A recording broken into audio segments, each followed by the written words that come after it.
एकानंद संसार में रूठा है जिनको सतगुरु मिलेंगे जगी पूरे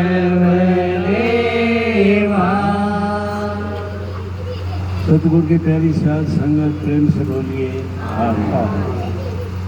आज धर्मपाल और संतों के प्रांगण में उनके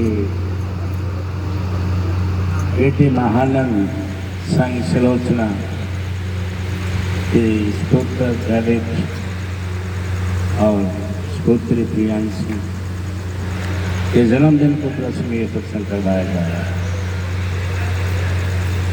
आप सब आए इस मुबारक अवसर पे परिवार को शुभकामनाएं, बच्चों को आशीर्वाद देने के लिए और सतगुरु के चरणों में यही विनती है कि परिवार और आप सब खुशहाल और आनंद से रहें। संतों ने भारी महिमा बताई है सत्संग की, सतगुरु की। अभी हमने परम सतगुरु पीताम्बर जी साहिब का दोहा गाया, इसमें ही बताया है कि संसार में आए ये बाकी सब झूठ है, सब नश्वर है, नाशवान है, सब खत्म हो जाए। जिनको सतगुरु मिल गए तो सतगुरु की शरण में तो समझो उनके भाग पर बदले। पिछले जन्म के ही कोई संस्कार हैं जो तुम्हें सतगुरु की शरण मिल गई, और सतगुरु की शरण मिलने से जीव इस नश्वर संसार को त्याग कर जहाँ सतगुरु का निज धाम है, जिसे संतों ने सचखंड सतलोक कहा है, वहाँ का वासी हो सकता है और उसके बाद उसे 84 के चक्कर में आने की जरूरत नहीं। इसलिए हमें जो गुरुओं ने बताया और समझाया है उसका अनुसरण करें, और यही है कि उस मालिक का शुक्राना करें कि हे मालिक, तुमने ये नरनारायणी दे दी है, ये मनुष्य का चोला दिया है। परम पिता मंगलानंद जी साहिब अपने मुखारबिंद से बताया करते थे कि मनुष्य नाम इसका इसलिए है कि इसमें मनन शक्ति है, ये सोच सकता है, समझ सकता है कि क्या करने आया था और क्या करने जा रहा है। अगर कहीं चूक करता है, कहीं चूक होती है, तो सतगुरु उसको बताते हैं कि देख भैया, ये जो चोला है ये बार बार नहीं मिलता। परम सतगुरु पीताम्बर जी साहिब भी बताया करते थे, और हर संत महात्मा ने यही बात बताई और समझाई है कि 84 लाख योनियां भुगतने के बाद ये चोला मिलता है। और कितना लंबा अरसा है, 3.5 करोड़ वर्ष के बाद ये मौका मिलता है। और फिर भी अगर हम ना समझें तो फिर 84 का चक्कर देखो कितना लंबा। आज मनुष्य का जीवन 100 वर्ष का, पैदा होते भी कुछ बच्चे मर जाते हैं। युवा अवस्था में भी आजकल बहुत दुर्घटनाएं, और जीव असंतुष्ट होता है, आत्महत्या तक कर लेता है। अधेड़ उम्र आएगी, शादी विवाह के बाद बच्चों का लालन पालन, इसमें समय निकल जाता है। और फिर बुढ़ापा तो है ही ऐसा कितने किस्म की तो बीमारियां घेर रहती हैं। कहाँ मालिक का ध्यान करेगा, कहाँ भगवान ध्यान करेगा। तो जो समय है वो अभी आपके हाथ में। उस मालिक की बंदगी करो, उसका शुक्राना करो। परम पिता मगनानंद जी साहिब ने हमें चेतावनी देते हुए समझाया और बताया है, मगनानंद संसार में आया है किस काम, सतगुरु मिले न सेवा करी, न जपता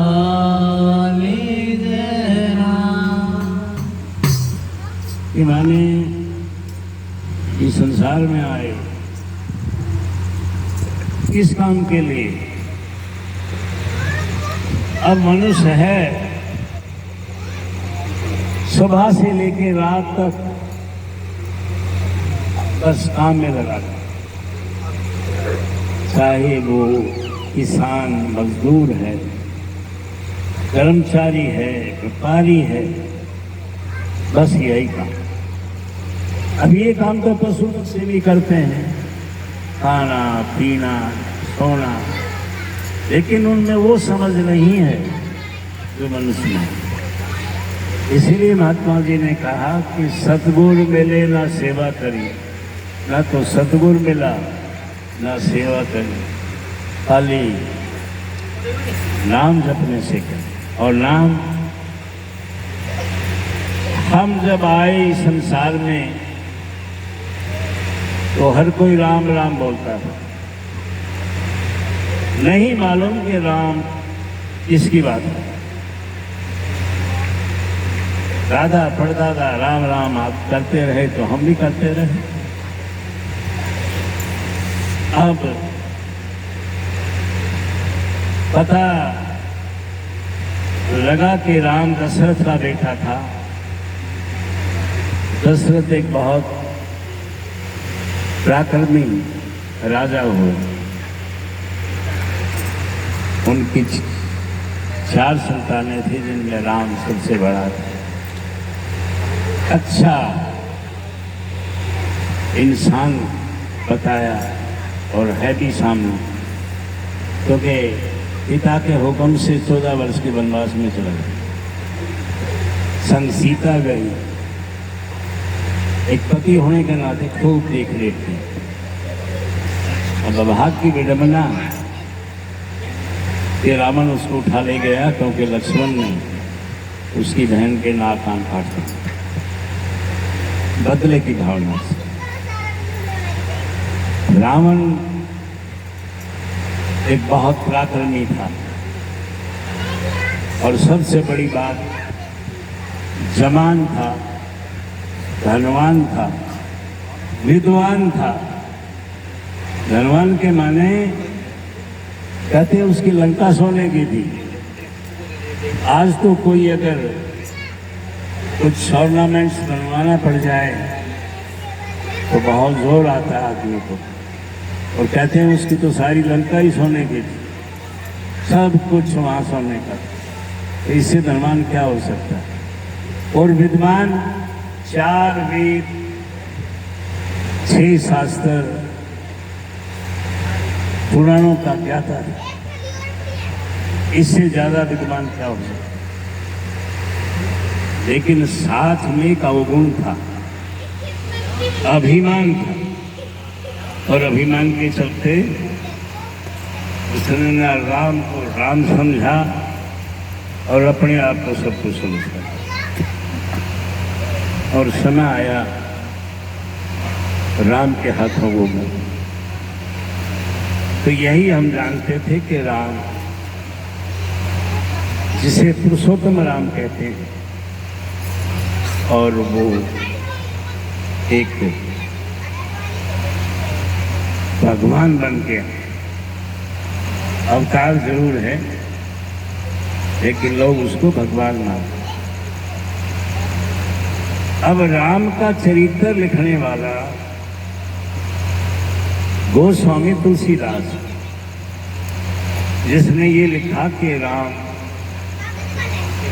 कैसे पैदा हुआ, क्या गुण थे, क्या संस्कार उसको मिले थे और क्या उसने किया, ये सब एक रामचरित नाम की धार्मिक पुस्तक में लिखा। लेकिन उसी गोस्वामी तुलसीदास ने ये भी लिखा है कि राम वो है जो हमारे रोम रोम में रम रहा। और फिर बात आई कि राम तो चार है। एक राम घट घट में बोले, एक राम दशरथ घर डोले, एक राम का सकल पसारा, एक राम इन तीनों से कि एक राम तो घट घट में डोलता है, एक राम दशरथ का बेटा है, और ये सारी कायनात जो है वो एक राम की है। और फिर ये भी बता दिया कि एक राम इन सबसे न्यारा। तो संतों ने जो समझा, जो पाया, वो चौथा राम। और ये कौन सा? पृथ्वी लोक जिस पे हम बैठे हैं, ऊपर आकाश, आसमान कहें आकाश लोक है, और पृथ्वी के नीचे बताते हैं कि पाताल लोक है। पानी में जब हम झांक के देखते हैं तो बात करते हैं कि पाताल लोक, कुएं में जब झांकते हैं। लेकिन संतों ने एक लोक और बताया, वो है सतलोक। जिस तरह सत्संग सच्चाई का संग है, सतगुरु सच्चा गुरु है, इस तरह सतलोक सच्चा लोक के माने जब कभी प्रलय, महाप्रलय होती है तो सब कुछ मलिया मीट हो जाता है, विनाश हो जाता है। 5 तत्व हैं कि एक दूसरे में मिल जाते हैं और जल ही जल रहता है और कुछ नहीं रहता। लेकिन संतों ने बताया कि जो सतलोक है, सच्चा लोक, उस पर कोई आंच नहीं आती, वो अविनाशी है, सदा सदा के लिए। तो संतों का ठिकाना कहें, संतों का धाम कहें, वो यही है। और वहाँ है कौन? वहाँ चौथा राम है, जिसको सतपुरुष कहते हैं। सच्चा पुरुष उसी का नाम। पुरुष तो हम सब हैं, लेकिन वही सतपुरुष है, वही कुल मालिक है। और उसके अनेकों नाम। कोई उसे प्रभु परमेश्वर कहता है, मुसलमान लोग उसको अल्लाह कहते हैं, अकबर। ईसाई लोग उसको गॉड कहते हैं, सिख लोग उसको करतार कहते हैं। अब वो सही मानों में नाम अनेक हैं, है वो। तो अनेकों नाम होने के बाद भी वो ही, क्योंकि महापुरुषों ने यही बताया है कि सबका मालिक एक। तो सतगुरु की शरण में जाकर हम उसकी आराधना करते हैं, उसका ध्यान करते हैं। तो हर सत्संगी के लिए जरूरी है कि सत्संग में जाए और सतगुरु के बताए हुए रास्ते पे चल अपने जीव का भला करे। यही गुरुओं का उपदेश है और यही कहना। अब मैं ज़्यादा ना कहते अपनी वाणी को विराम देता हूँ। सत्संग जारी रहेगा। हाँ, किसी को कोई बात समझनी